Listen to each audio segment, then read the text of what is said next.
কিন্তু সকালবেলা ব্যাটিং করাটা টাফ। তারপরেও মুশফিক ভাই একটু কষ্ট রয়ে গেল, যদি 50 পাইতো, 100 পাইতো ভালো লাগতো। তা পাইলো না। আশা করি যে ঢাকা যায় তিনি ভালোভাবেই তিনি ঘুরে দাঁড়াবেন। অবশ্যই কাল রাতে মানে যখন দেখলাম যে আজকে তার জন্মদিন 12টার পরে, তখন ভাবতেছিলাম হয়তো উপহার হিসাবে তিনি ডাবল 100 আমাদেরকে উপহার দিবেন, আর স্মরণীয় করে রাখবেন ডাবল 100 দিয়ে তার জয়ের মানে বার্থডের দিনটা। তা সেটা আর হলো না।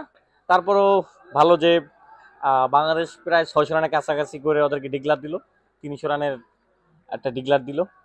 তা এখন ইনিংস পরাজয় হবে সেই আশায় আছি।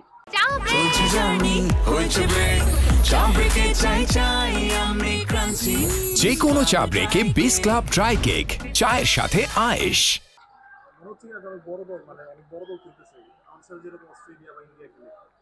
হ্যাঁ, বাংলাদেশ যদি কম্পেয়ার করা যায় মনে হচ্ছে যে বাংলাদেশ অনেক বড় টিম, ওরা ছোট টিম, এটাই পার্থক্য।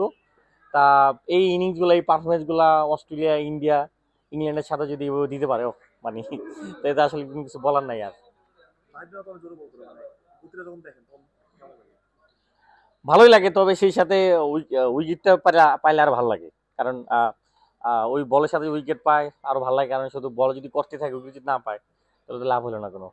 মুশফিকের জন্য একটু খারাপ লাগছে কিনা, সবাই রান পেল, সে আসলে 23 রান করলো। হ্যাঁ, ওই সকালবেলা যতটুকু শুনলাম যে মানে 1 ঘন্টা আপনার 1.5 ঘন্টা আপনার দেখা যায় যে মানে যদি ব্যাটিং করতে পারে, থাকতে পারে ওই সময়টা, তাহলে পরবর্তী সময় ইজি হয়ে যায়। কিন্তু সকালবেলা ব্যাটিং করাটা টাফ।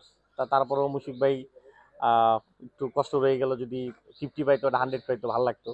তা পাইলো না। আশা করি যে ঢাকা যায় তিনি ভালোভাবেই তিনি ঘুরে দাঁড়াবেন। অবশ্যই দেখবো ভাই, ফুটবল দেখবো, এমনকি আপনার সামনে 18 তারিখে ওটাও দেখবো ভালো করে। টিকিট তো নিয়েছি, টিকিট তো অনলাইন থেকে আপনার কিনছি।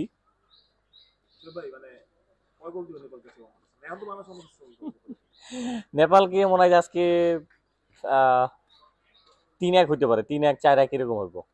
একটা খাবে কেন মনে হচ্ছে ভাই কি নেপাল মানে আমাদের চেয়ে র্যাঙ্কিং আগানো, কিন্তু শক্তি কথা চিন্তা করতে গেলে বাংলাদেশ অনেক বেটার। এখন আমির হামজা থেকে শুরু করে যারা আছে, হামজা চৌধুরী থেকে শুরু করে যারা আছে, ম্যাচ আমার মনে হয় না ওরা 220-30 করতে পারবে, 220-30 করতে পারবে।